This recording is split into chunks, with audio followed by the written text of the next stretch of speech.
Napaka ano lang guys, napaka liit lang. Yan. Dito lang kami nagsiksikang natutulog. Shout out.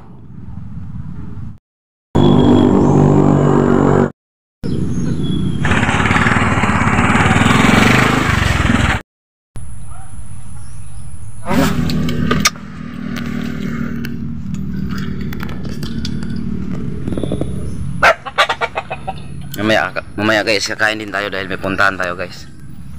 Maghanap tayo ng ano, sideline. Kahit pang ano lang, pang bigas. Siyempre ngayong June is mag-aaral na yung mga anak namin, kaya bibili muna tayo ng ano, gamit nila. Alright, para may magamit sila sa kanilang pag-aaral guys. Alright, so yun, magandang araw, pagpalang umaga, tanghali, gabi po sa inyong lahat mga guys. Ayan po, shout out po sa lahat ng mga minamahal nating mga OFW. Alright guys, so kagabi guys, ang lakas ng ulan dito sa bayan, no? Siyempre sa ngayon andito kami sa manugang ko, no, nakitira. Kasama ko yung misis ko, mga anak namin. So yan guys, yung plano natin na patayuan ng bahay kubo is yan, ang daming ano, tubig, nag-stuck yung tubig dito guys. So talagang mahirap talaga yung daanan dito dahil napaka putik. Ayan o. So daming tubig. Alright, mau na mo? Ha? Dahil sinday. Kumakain sila guys, si misis. Right. Yan. Ano? Kumakain sila ng pang-umagahan. Ayan, si Bibi Angel. Hi Day sa vlog. Hi. Oh, sa'yo natin? Kalimtan ako, upan. Hi, Day. Alright, kumakain. Kauntay na, kaunta. Kauntay na. Good morning. Good morning.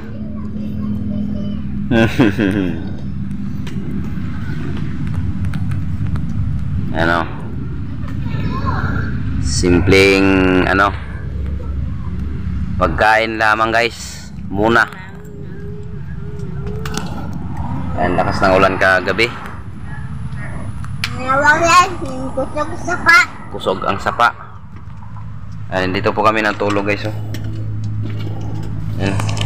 Ito dito. So dyan sa ano po, sa kabila yung manugang ko po natutulog dyan. So kami dito, kaming apat. Ayan, maliit lang talaga yung space, kaya plano namin guys, magpatayo kami ng ano, bahay kubo. Ayan, para naman komportable kapag natutulog. Alright.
napaka ano lang guys, napaka Liit lang. Yan. Dito lang kami nagsiksikang natutulog. Ayan. Kaya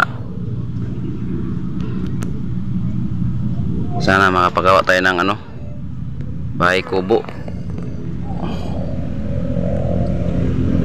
Kasi andito na tayo sa bayan. Dito na kasi mag-aaral yung anak namin, guys.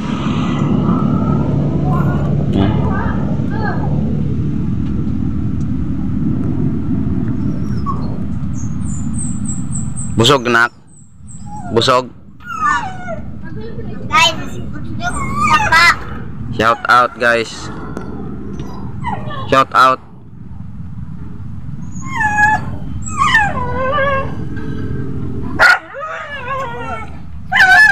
Pa.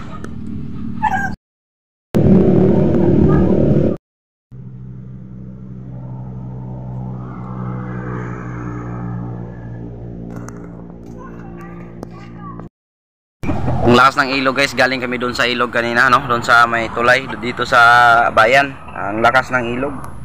Grabe. Kaya pala yung tubig din dito sa area namin. Ayan, sobrang ano, umapaw din.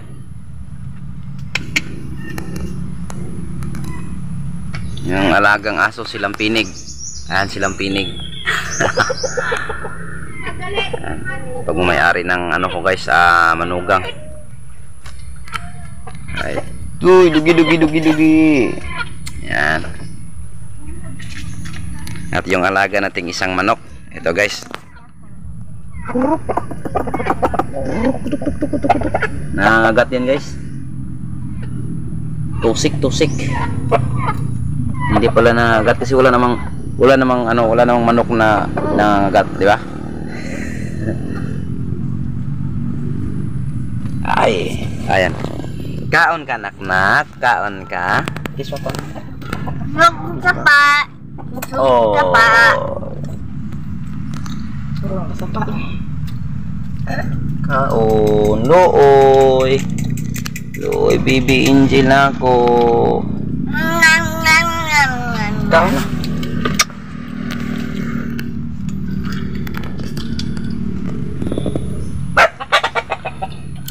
Mamaya guys, kakain din tayo dahil may puntahan tayo, guys. Maghanap tayo ng ano, sideline. Kahit pang ano lang, pang bigas. Kasi sa July pa tayo trabaho, no? Makapasok ng ano, trabaho sa second week sa July siguro, guys. Siyempre ngayong June is mag-aaral na yung mga anak namin, kaya bibili muna tayo ng ano, gamit nila. Alright, para may magamit sila sa kanilang pag-aaral, guys. Siyempre yung bahay kubo, yun ba yung problema namin, para may ano kami, may privacy, may makomportable na kaming matulugan, no? Yun muna yung iniisip ko ngayon, guys. Iniisip namin na mag-asawa.